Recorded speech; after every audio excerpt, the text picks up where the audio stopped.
The last thing I expected that day was to see a stranger sitting on my porch swing, rocking gently like he'd owned it all his life. The lake breeze carried the faint scent of pine, but something about the scene made my stomach tighten. Shirtless, flip-flops dangling, Bluetooth in his ear, he was sipping iced tea like this was his personal retreat. My retreat. I stepped out of my truck slowly, the sun stabbing my eyes. "Can I help you?" I called, each word edged with disbelief. He turned lazily, finally glancing my way.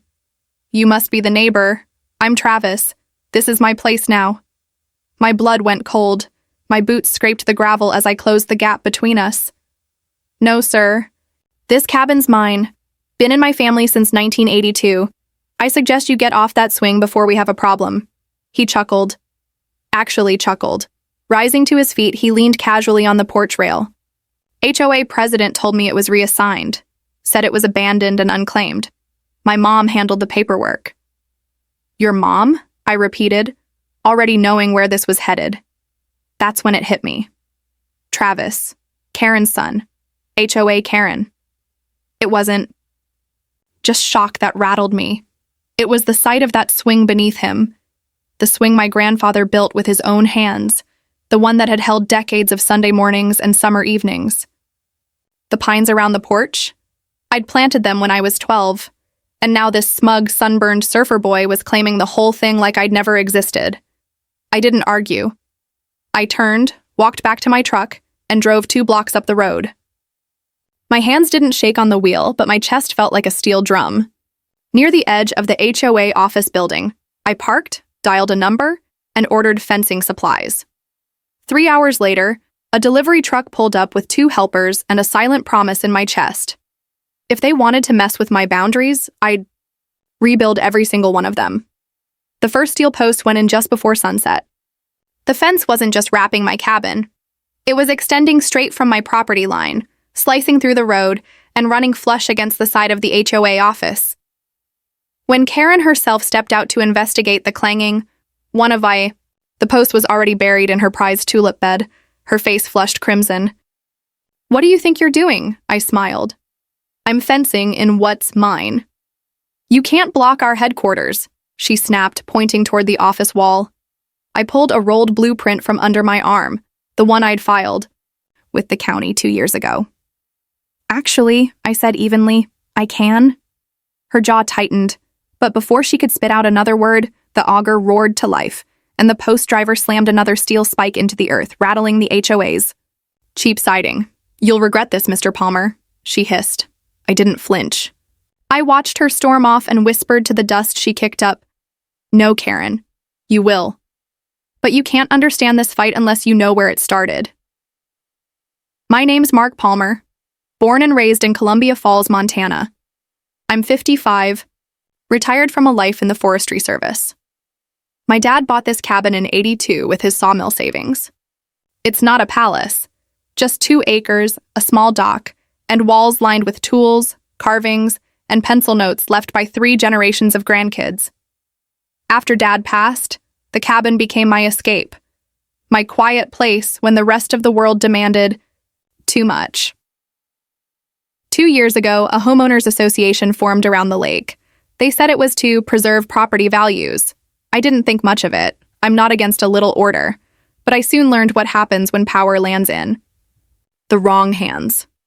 The woman running the show was Karen Dwyer. Imagine a bulldozer wearing lipstick. Her smile never touched her eyes, and she wore blazers like she was heading into court, even on 90-degree days. She started small, inventing quiet hours that didn't exist, scolding people over shutters she claimed were non-compliant, and leaving nasty letters if you parked wrong on your own driveway. Folks grumbled, but most just kept their heads down. Not me. I waved to her every time I saw her. Call it stubborn kindness. I thought maybe, just maybe, you could soften the hardest people if you met them with grace. I was wrong. Last fall, I had to leave town for 6 months to help my sister recover from surgery in Oregon. Before I left, I locked the cabin, paid my taxes, and asked my friend Joe to check on the place now and then. When I got back early this summer, Joe met me at the gas station. His face said it all. Mark, there's something strange going on at your place, he muttered. What kind of strange? I saw some young guy moving furniture in. Thought maybe you rented it. Never, I said flatly. And then I came back and found Travis. Now here I was, watching a fence rise from the ground like a wall of iron and spite, cutting through their phony rules and hammering into the very nerve of their little empire. People mistake quiet for weak. They forget. The quiet ones take notes. The kind ones build strength in silence. And the humble ones. We know exactly where the boundaries are, and what happens when you cross them. I thought the fence would be enough to teach Karen a lesson. But that same night, as the crew packed up and I sat in my truck with a cup of coffee, a black SUV rolled up behind me. Headlights on, engine running. A man in tinted glasses stepped out, clipboard in hand, and rapped on my window. You Mark Palmer? I nodded. He flipped the clipboard toward me. Cease and desist, from the HOA board. My brow furrowed. On what grounds? Before he could answer, Travis came bursting out of my cabin, waving a hammer and shouting into the night, You can't take this place from me! My mom promised me! The man in glasses looked at him, then at me. And I swear there was the faintest smirk on his face, because right there, in front of half the neighborhood, Travis had just admitted the truth, and that changed everything. The night hung heavy after Travis's outburst, the air sharp with the kind of silence that follows a confession no one can take back. I didn't say a word. I just rolled my window up, started my engine, and drove off slowly, letting the weight of what had just happened settle like silt at the bottom of the lake. The next morning, the sun hadn't even burned the mist off the water when it started. Bang, not a knock. Fists pounding on metal, urgent, angry. I peeled back the blinds of my truck where I'd slept in the driveway just in case. 3 HOA board members stood on the other side of the half-finished fence, dressed like crime scene investigators, clipboards, ties, shiny clip-on badges. Mr. Palmer, one barked, you're in violation of obstruction code 4B subsection A, 12. I stepped out slowly, feeling the damp grass under my boots. That fence, I said, is on my land. I have the original boundary maps right here. Not anymore, another said, waving a manila folder. Karen redrew the lot lines while you were gone. This cabin is now registered as Lot 42A under Travis Dwyer. They really thought they had me, but I'd been alive long enough to know the smell of a bluff. Without a word, I walked to the lockbox bolted to one of the posts, spun the combination, and pulled out my certified land survey. Stamped, notarized, county approved. This, I said, holding it up so the morning light caught the official seal, shows the cabin and the full 2-acre property in my name. As of 2 weeks ago, it was reaffirmed by the county assessor's office. Silence. One of them flushed red. Another flipped desperately through his folder. Finally, one muttered, "We'll see you in court," before storming off. Here's the thing about court. I'd already been there, quietly, 2 months ago. I'd been getting odd letters from the HOA before I ever left for Oregon, so I'd preemptively updated my title, locked the property down, and even filed a quiet title action to guard against fraud. I didn't trust Karen. Something in her eyes always felt like a storm on the horizon. By noon, I was sitting in the back booth of the town diner with Rick, an old friend and a better lawyer, sipping coffee like it was ammunition. He spread a folder on the table. They filed a quitclaim deed under your name, he said. I scanned the page. My signature stared back at me, except it wasn't mine. Forgery, Rick said flatly. And if we prove Karen orchestrated this, she's looking at criminal charges. Possibly years. I stared at the paper until the black ink seemed to swim. She hadn't just handed my cabin to her son. She'd faked the documents to do it. You think she's pulled this before? I asked. Rick leaned back. I'd bet my boots. That night, I opened my father's old notebook, the one filled with sketches of the property, receipts from lumber yards in the 80s, Polaroids of the cabin's frame going up. I scanned every page, every photo, every scrap of proof. Then, I dropped anonymous packets into every mailbox around the lake with one question. What would you do if your home was stolen while you were helping family? Next, it could be yours. The next morning, Karen was at the HOA gate, not in her polished blazer, but in sweats. hair frazzled, shouting at anyone who would listen. "They're turning on me. Who left these lies in everyone's box?" I watched from a distance. No need to engage. Sometimes the loudest sound you can make is silence. That evening, while stacking firewood, I saw a figure weaving down the shoreline. Travis. A bottle dangled from one hand, his steps unsteady. He sat on my swing, head in his hands, and for the first time since I'd met him, he cried. "I didn't know," he muttered to no one. "She said it was just paperwork. Said she could sign it over." I stepped onto the porch. "She lied to you." He looked up, startled but didn't argue. I handed him a glass of water. "If you really believed this place was yours, you'd have brought your own furniture." He let out a bitter chuckle. "Fair. You can't undo what she's done, but you can stop playing along." For a long time, he didn't answer. Then he tossed the bottle into the lake and nodded. "I'll talk. Whatever you need, I'll testify." It was a small crack in her armor, but I knew better than to think one crack was enough to make the wall fall. The next morning, Rick called. "She just filed a motion to condemn your fence." "What?" Says, "It's a public hazard. Aggressive in design." "It's a fence, Rick," he sighed. "Oh, and she filed a restraining order. Says you threatened her with construction tools." I felt my jaw tighten. This is getting out of hand. That's not all. She's accusing the county assessor of being bribed to reaffirm your deed. That's when I realized this wasn't just petty revenge. Karen was desperate. She'd burn the whole shoreline before letting go of control. But she had no idea. I'd already requested every HOA financial record under public access laws. And buried in those pages was a fuse she didn't know I could light. I wasn't ready to strike yet. I was still waiting for one more piece. And it came that night. When I got back to the cabin, the front door was ajar. Lights on, drawers pulled, open, and carved deep into my father's pantry wall, in letters that looked cut with rage, were 5 words. "Get out or else." The moonlight spilled through the open doorway, pooling on the floorboards like cold water. I didn't move. My boots stayed rooted to the same spot where my father had once stood sanding the pantry shelves. Now, those shelves were gouged with a threat that reeked of cowardice.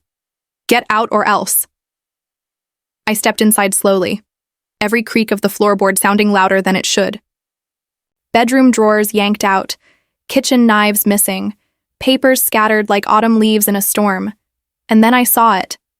The wooden box that had lived under my bed for decades, the one holding my father's World War II medals. Open, empty. You can replace locks. You can repair walls. But you can't replace a man's memories once they're stolen. By morning, I was parked outside the sheriff's office waiting for the doors to open. Sheriff Donnelly, an old buddy from high school, listened quietly as I laid it all out. The forged deed, the fence, the restraining order, the break-in. He leaned back in his chair. "Mark, the HOA's been getting more aggressive lately, but breaking and entering, that's a different ballgame." He pulled a thin folder from his desk. "Funny timing. You're not the only lake property owner reporting weird incidents. Missing statues, mailboxes smashed, windows left wide open. I didn't have to think twice. I bet they all clashed with Karen." The sheriff nodded slowly. "Likely, but tread smart. She's got family on the county board." I raised an eyebrow. "That explains a lot." That's when he slid a small plastic evidence bag across the desk. Inside, a flash drive labeled in Sharpie HOA Karen 2021. "Where'd you get this?" I asked. "Routine patrol. Found Travis asleep in his car at the marina. This was in his glove box." "You look at it yet?" He shook his head.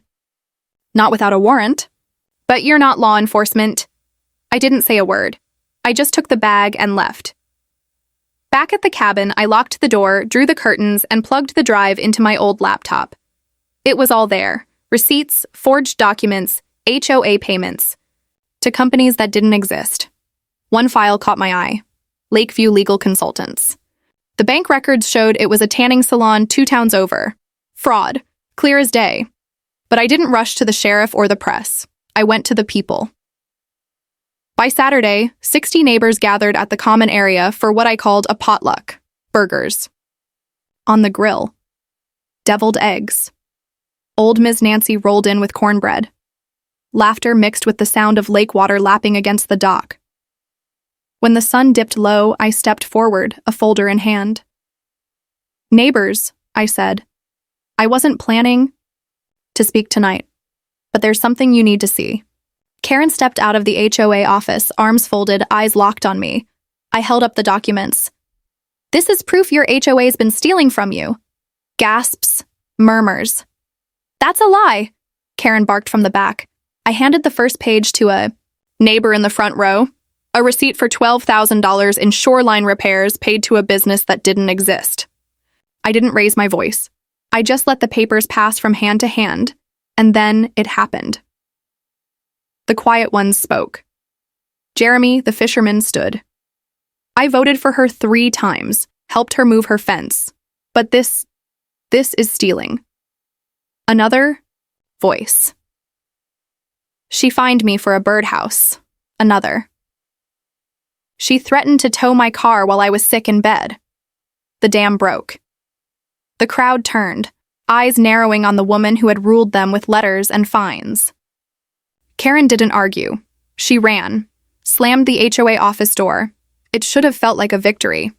But that night, while walking home under the glow of the full moon, I saw it, an orange flicker near the shoreline. I ran. By the time I reached it, flames were chewing through the dry wood of my boathouse. The roof sagged, then gave way, sparks spitting into the night. I grabbed a bucket, filled it from the lake, and threw it.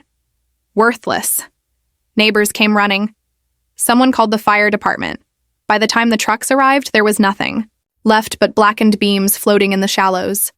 A firefighter handed me something charred and half-melted, the frame of the last photo I had of my dad holding me on his shoulders at that very dock. The fire hadn't just taken wood. It had taken the one memory the lake had guarded for decades. I stood there until the water stopped steaming, the smell of smoke clinging to my jacket. Karen wasn't trying to scare me anymore. She was trying to erase me. But what she didn't know was that sometimes a man becomes his strongest when there's nothing left to lose. By sunrise, I knew exactly what my next move would be. The lake was still wrapped in morning mist when I made the call. My voice didn't shake, but it carried the weight of something final. "We're past paperwork," I told Rick. "You sure?" he asked. "Once we move forward with criminal charges, there's no going back." "She burned it," I said flatly.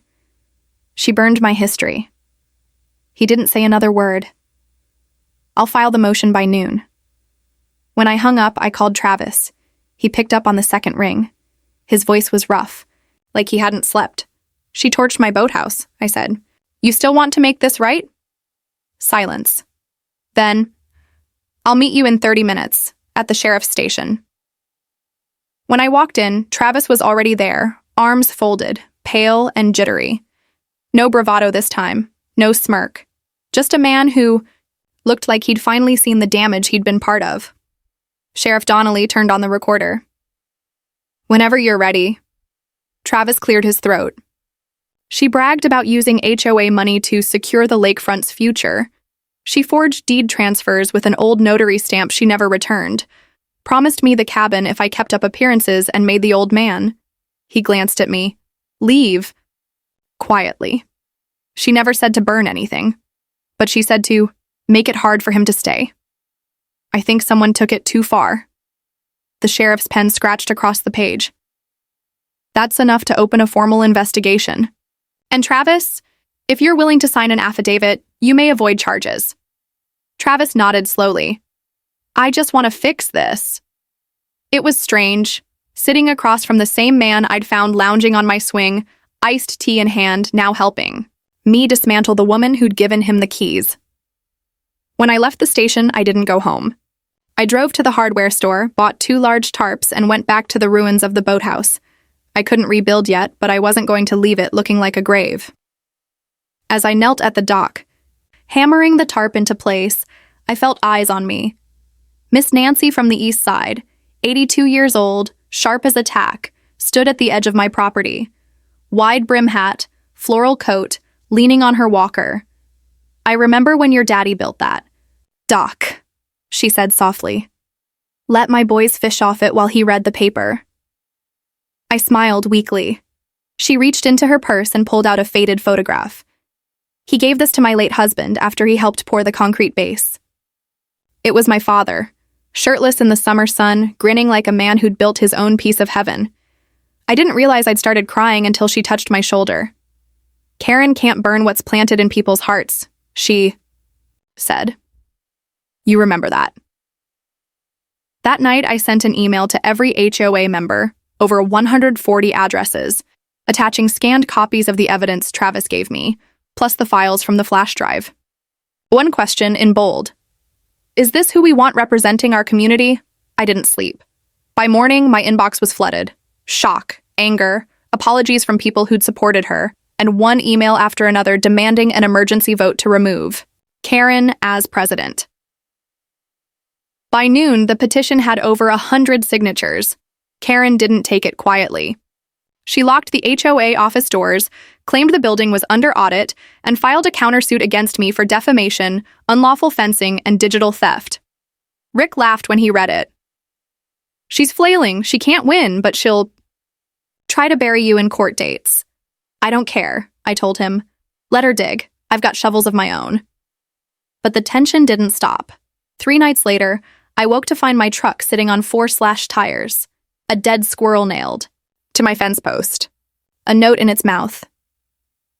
"Old dogs don't belong here." I took photos, logged everything, installed cameras on every corner of the cabin, and then came the final straw.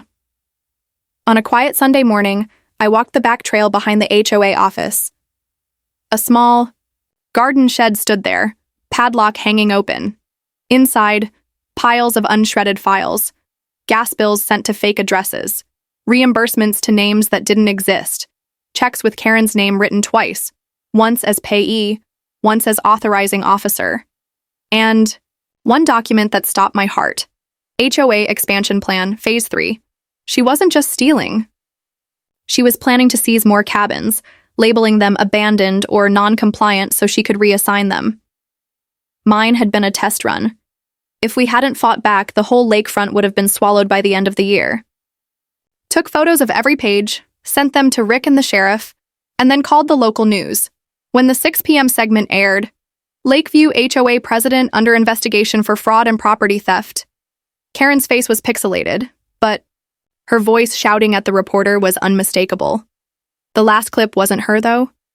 It was Travis, standing in front of my cabin saying, "She lied to me, she stole from the neighborhood, and I won't stay silent anymore." The next morning, the town council called an emergency hearing. But before that meeting could happen, something happened to me I'll never forget.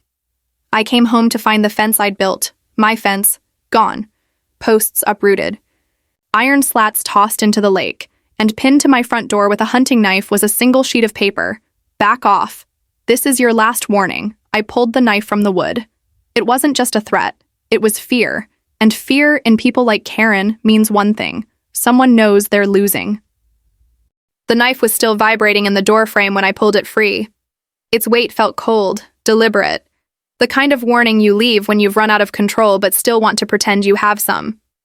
I didn't back off. I doubled down. Inside, I locked the door, opened my laptop, and uploaded every shred of evidence I had to a cloud drive: the photos, the scanned files, the audio from HOA meetings, Travis's full statement. Then I sent the link to 3 people: Rick, Sheriff Donnelly, and someone I hadn't spoken to in over a decade, Janet McBride, state auditor, investigative journalist, my late wife's best friend. She answered on the first ring. "I saw the news," she said. "Didn't expect to see your name in the middle of all this. You'll want to look at what I'm sending." 5 minutes later, she called back. Her voice was low, tight. "Mark, this isn't just HOA corruption. This is state-level fraud. I can trace some of these shell companies back to a property scheme. Out of billings. I've seen this before. It goes deeper than Karen." My grip on the phone tightened. "How deep?" "Let's just say Karen might be a pawn. Someone's been using her HOA position to funnel money. Land grabs, shady." Contracts, even illegal tax rebates. The punch landed square in my gut. She's not working alone. No, Janet said. And if we want to stop this, we need to make it public before they clean it up. That same day, she drove down from Helena. We met at the marina under the pretense of a casual walk. Her short gray hair was tucked under a ball cap, dark sunglasses hiding her eyes. She looked less like a journalist and more like a detective who'd been chasing the truth for years. I'll go live with the story in 48 hours, she told me. But you need to protect yourself. That night, I didn't stay in the cabin. I didn't tell Rick, didn't tell Joe. I left the lights on, parked my truck out front, and set up motion sensors to make it look like I was home. Then I stayed in Joe's attic, watching the feed from my cameras on my phone. At 1:42 a.m., they came, 2 hooded figures. One carried a crowbar, the other a gas can. They're going to torch it, Joe hissed beside me. Not tonight, I said. I'd already called the sheriff an hour earlier, told him something might go down. Just as the first figure raised the crowbar, floodlights exploded across the yard. Sheriff cruisers roared in. Within seconds, both suspects were on the ground, cuffed, caught on camera. One of them was Karen's boyfriend. The other, a contractor whose name was on 4 fake HOA invoices for emergency landscaping. The sheriff looked straight into my porch camera and gave me a thumbs up. It felt like the war was over. But the next morning proved me wrong. Went died. I returned to the cabin. Nothing was damaged, but something was missing. The knife. The one that had been in my door. I knew then. Someone else had been inside. I checked every lock, every window. Nothing broken. Then I remembered something my father once said while patching the pantry wall. The smallest hole lets the biggest trouble through. I tore the place apart until I found it. A loose panel behind the closet in the back room. An old cellar vent, just big enough for someone to crawl through. Inside, shoved into the dark crawl space, was a folder stuffed with documents Karen never meant anyone to see. Blueprints for 3 other lake properties, all stamped confiscate. In red ink, HOA fines forged under the names of widows who died years ago. And at the very bottom, a list of names. Local officials, accountants, even a retired judge. Everyone with a checkmark beside it. It wasn't just Karen's empire. It was a ring. When I handed the folder to Janet that afternoon, her hands trembled as she flipped through it. "Mark," she whispered, "this is enough to blow this wide open. Not just here, statewide." I stared at the lake. "I just wanted to fish on weekends," I muttered. She gave me a sad smile. Sometimes life hands the quiet man the loudest fight. The next day, she aired the full report. Not just local, but syndicated nationwide. Montana Lake HOA corruption. Ring exposed. Stolen homes, forged deeds, and the retiree who fought back. The footage went viral. Karen was arrested that morning. Travis was granted immunity. The entire HOA board resigned by sunset. But by late afternoon, a black SUV rolled into town. Unfamiliar plates. Unfamiliar faces. One man stepped out, leather briefcase in hand, and walked straight to the old HOA office. He didn't knock. He didn't smile. He pinned a sign to the door. Temporary management appointed by state receiver. Lakeview properties under review. The corruption might have been gone, but someone else had just taken the throne, and I had no idea yet if they were friend or foe. The sign on the HOA office door was crisp, official, and cold. Temporary management appointed by state receiver. Investigation active. By nightfall, the whole town was buzzing. People clustered in 2s and 3s outside the building, whispering about the man in the black SUV. Nobody knew who he was. Nobody knew what his arrival meant. I stood back from the crowd, arms crossed, unease curling in my gut. We'd fought tooth and nail to bring Karen down. We'd exposed her scams, her forged deeds, her grip on the lake. And now, a stranger was about to inherit her seat at the table.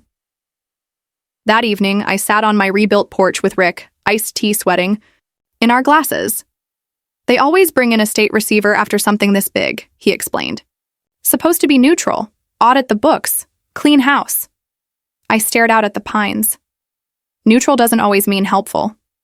Rick's eyes narrowed. You're not wrong. Be careful, Mark.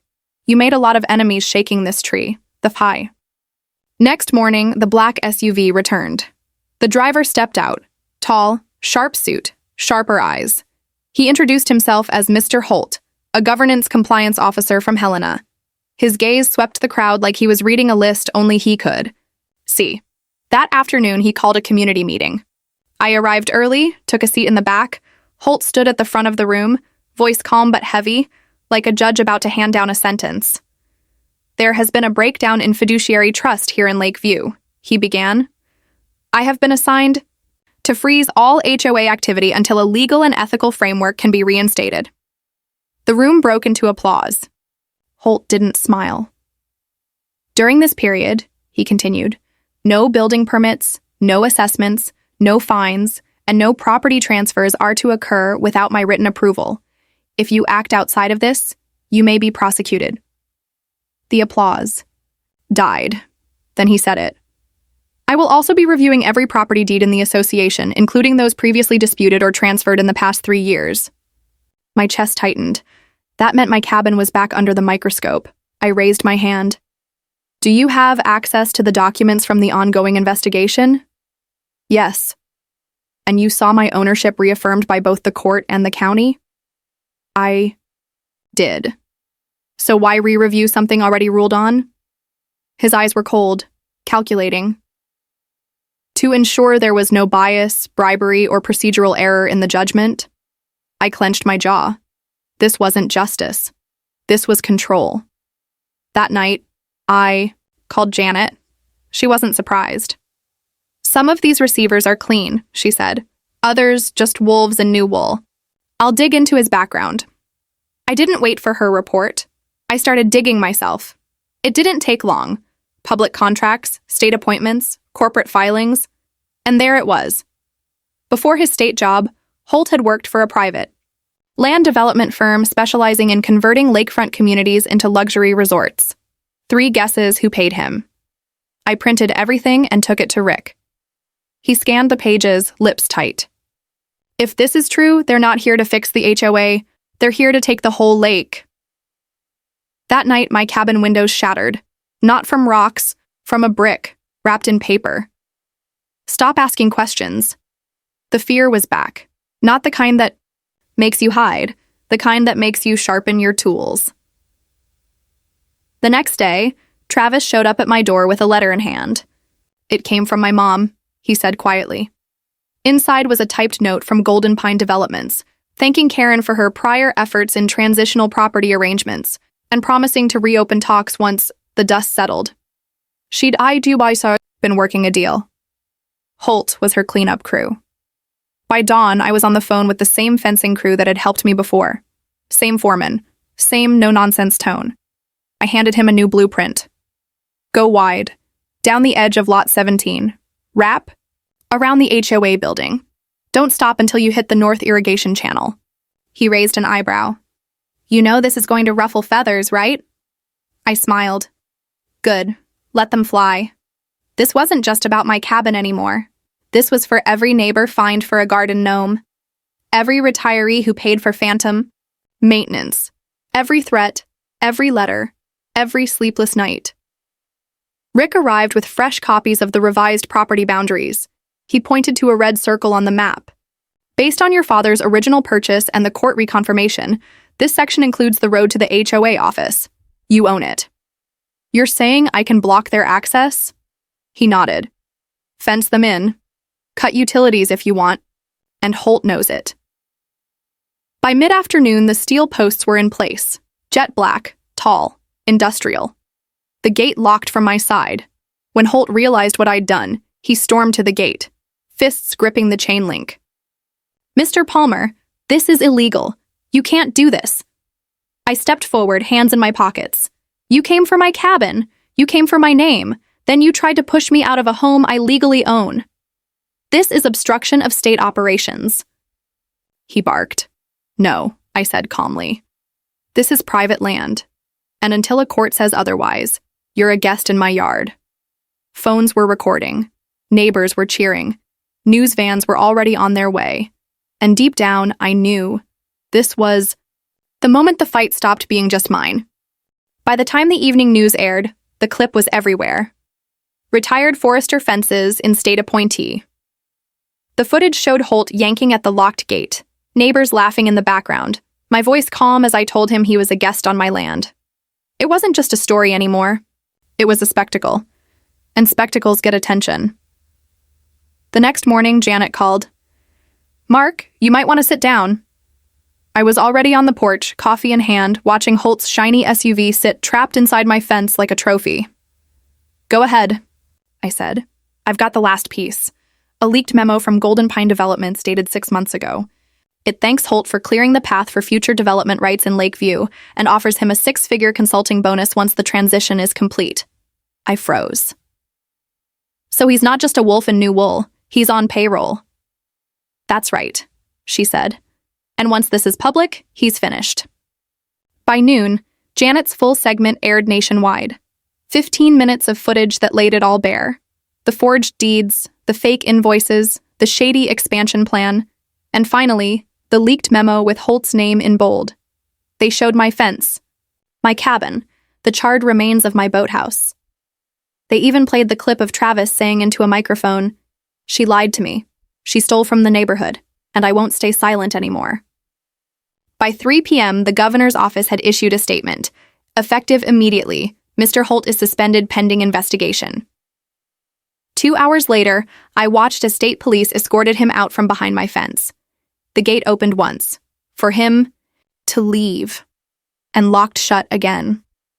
The town erupted. People cheered, clapped me on the back, thanked me for finally sticking it to them. But for me, it wasn't celebration yet. I'd learned the hard way that power never leaves quietly. 3 weeks passed. The fence stayed up, not as a blockade, but as a reminder. The HOA was officially dissolved. Karen's trial date was set. Holt was out. And the lake felt different. It was quieter, lighter. The air didn't feel like it carried someone's rules with it.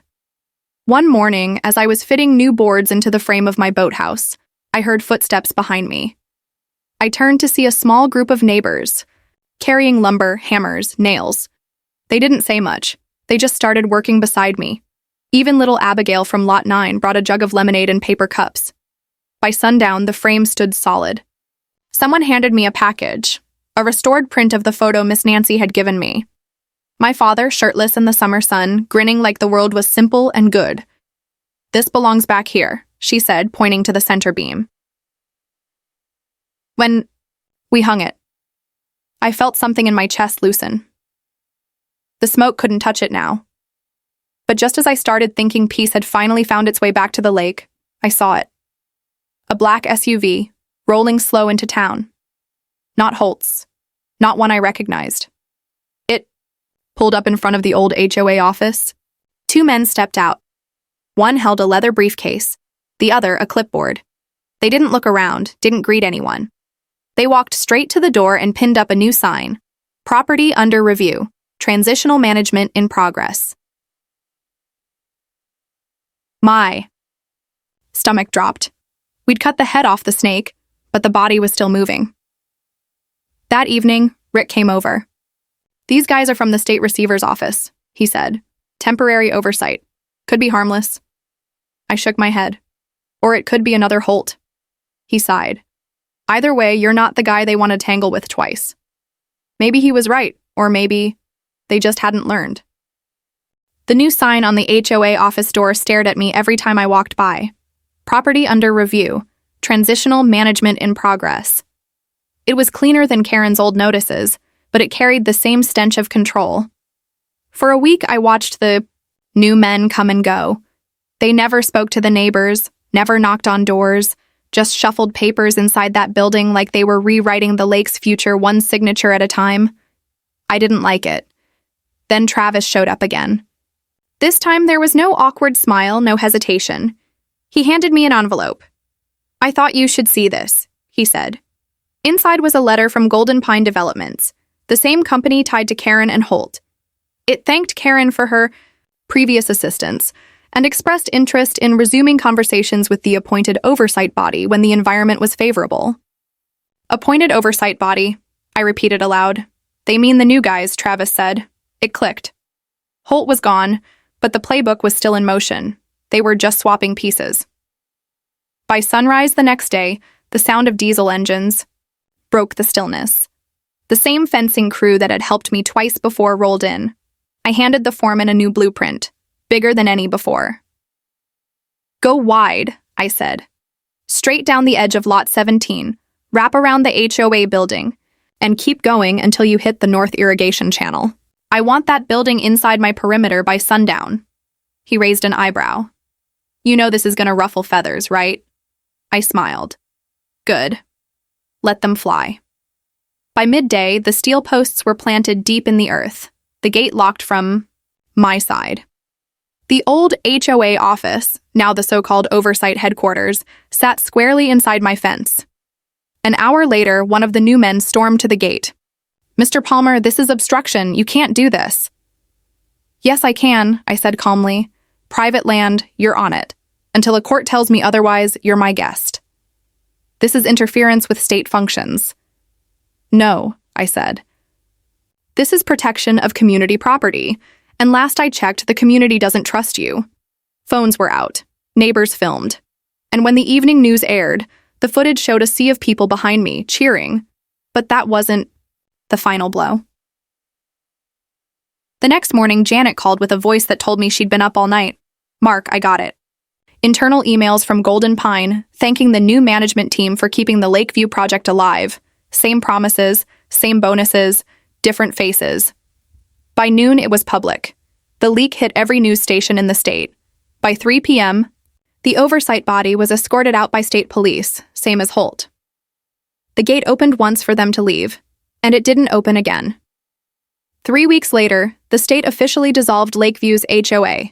No replacements, no hidden receivers. Just a blank slate. And then something happened I didn't expect. The community voted me in as head of a brand new lake council. Not an HOA, no fines, no power trips, just neighbors looking out for each other. We rewrote the rules from scratch. The old office became a library and youth center. We banned anonymous complaints, tore up the fine system, and wrote our first bylaw in big, bold letters. No rule shall outweigh respect. As for the cabin, it stayed exactly as it should. Porch, swing replaced, walls refinished where the threat had been carved, my father's restored photo hanging beside his bronze star. One quiet Sunday morning, Travis came by. He didn't stay long, just handed me another envelope. Inside was a handwritten note, for the tree I cut without asking, for the porch swing I used without knowing, for the damage I didn't cause but didn't stop. Taped to it was a check for $1,000. I didn't cash it. I framed it. Some debts aren't about money.